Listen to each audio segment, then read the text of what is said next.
Good afternoon, family. Today I want to share um, a brief part of my testimony. Today, I think this that I went through is going to bring some healing, clarity, breakthrough, freedom to others. Remember, the Lord don't want us to be carrying any pain, unforgiveness. Why? Because He wants us to move in the plans that He has for us, for our life. He wants to hold. He wants to heal. So I want to share with you a part of my childhood story.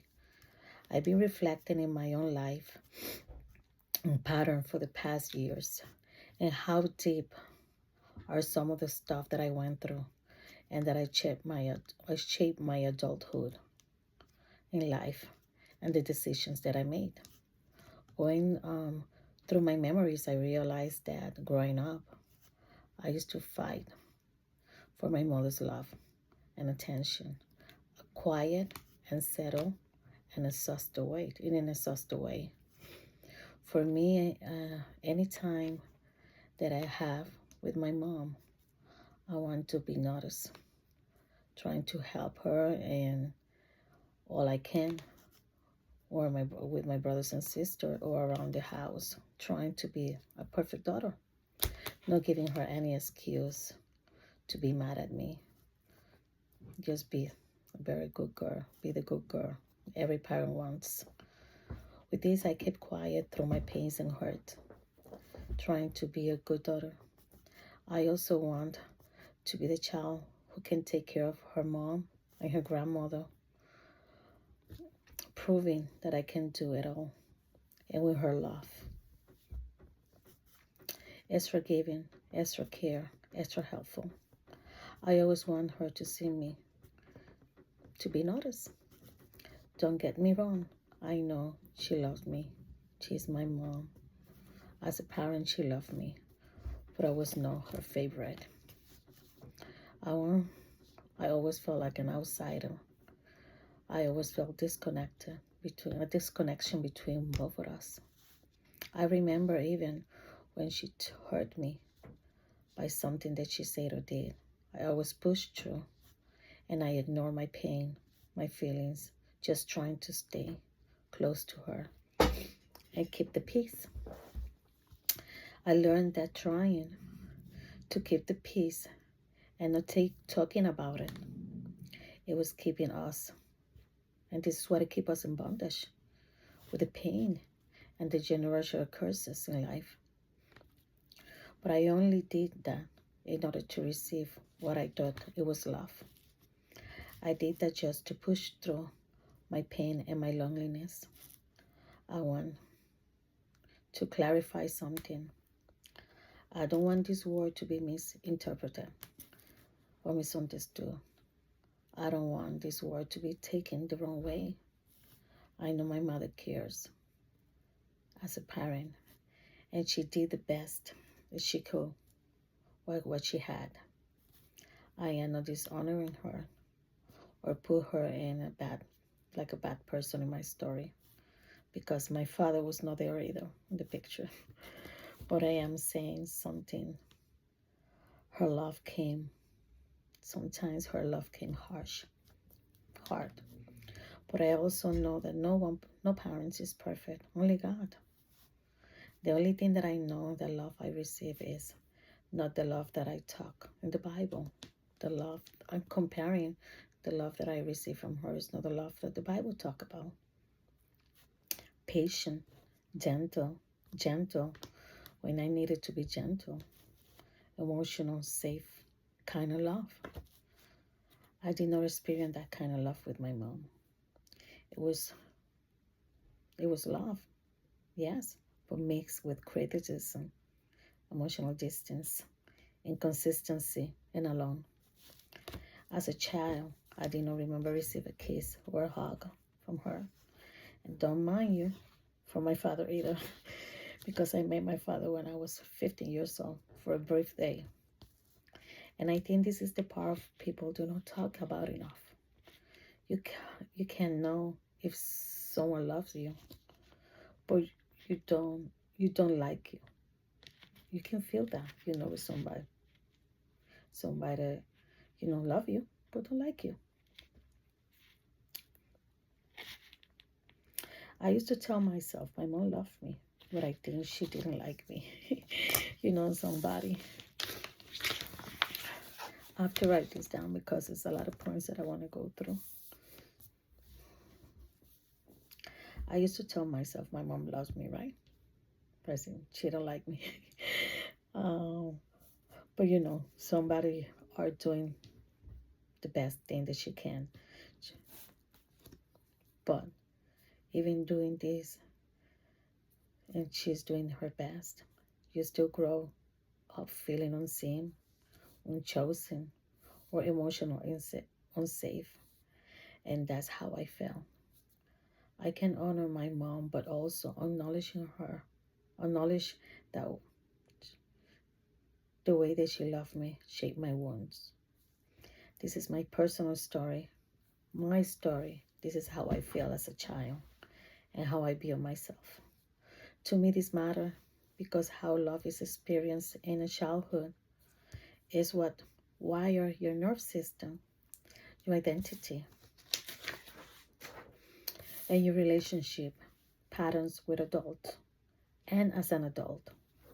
The same way I tried to earn my mother's love, I did the same exact thing when it came to a man.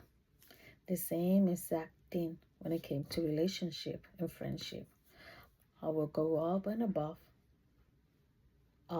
above and beyond. I overdo. I overdo it. I will overgive. I will overstand. I will overput myself in the back line.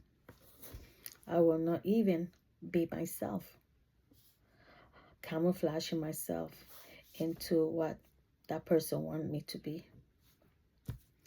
Shrinking myself. I will tolerate things that I shouldn't tolerate. I will ignore red flags in order to maintain peace in the relationship. I will push past through my own hurts again and again just to feel that sense of love in a relationship with a man. And none of that was love. It's called self-abandonment.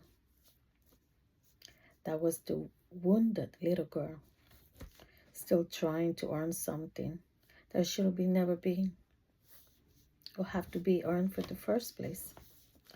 As I grew in God and I started walking with Him, being in a lonely place, and time had drawn me closer to Him. Having this relationship with Him matured me. I became a spiritual mature in Him, in Christ. In Christ, you can come in a deep understanding what is love. You have to understand God live for you.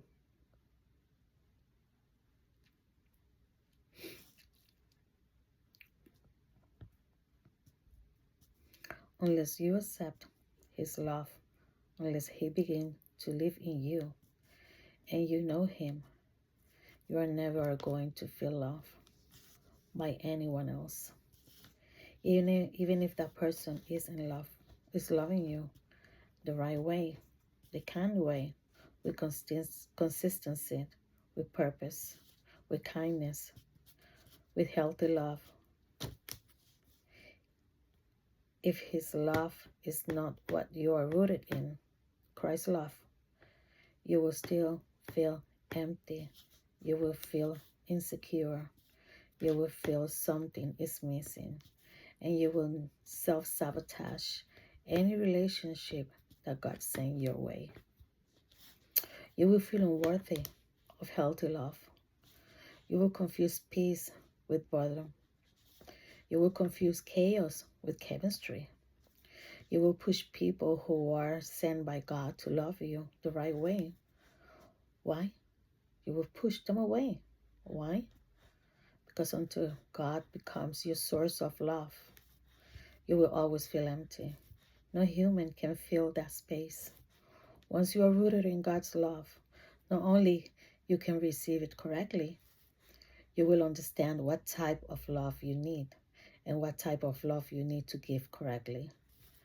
Even to those people who do not love you correctly. Hear this, please. When you are rooted in God's love, you learn that even people who love you the incorrect way, because that is their understanding of love, because that's what they receive in the last relationship or learn when they were raised, you still be able to love them with the love of God. When you love them with the love of God, it is not in a place of need. It is not in a place of brokenness. It is not in the place of desperation. If not in the place of self-abandonment.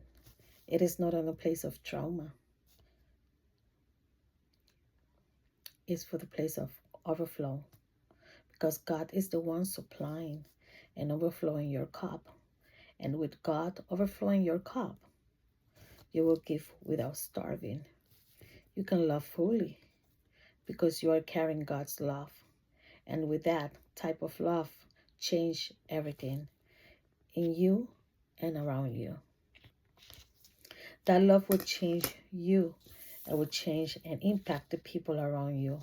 So, to me, it's a win-win because it's kingdom authority and kingdom love. You learn to love people even when they don't love themselves. And with this, you can walk away without hatred. You can forgive the unkind or foolish without reconnecting. You can have compassion without sabotaging your own boundaries. And now you will understand that your emotional stability do not depend in other people's circumstances. It depends in their relationship with Christ. Just remember that God loves us, but He also loves through you. Let Him do the work. Let Him heal you. Remember, family, God is love, and we should reflect that love to others. It doesn't matter what we went through in life. It doesn't matter our brokenness, our childhood trauma. God can heal you the same way He healed me. He will overflow your cup, and with that overflow of your cup, you will be able to pour to others, life. I love you, brothers and sisters. I hope this video helped you, encourage you to look for the love of Christ, to get filled by the love of Christ, not from other people. The world and a lot of people around the world is broken. They're looking for love. They're looking for that agape love, which is Christ gave us. And that agape love, we have to get it from Him in order to pour to others people's life. I love your family, but remember, God loves you more. Have a good day.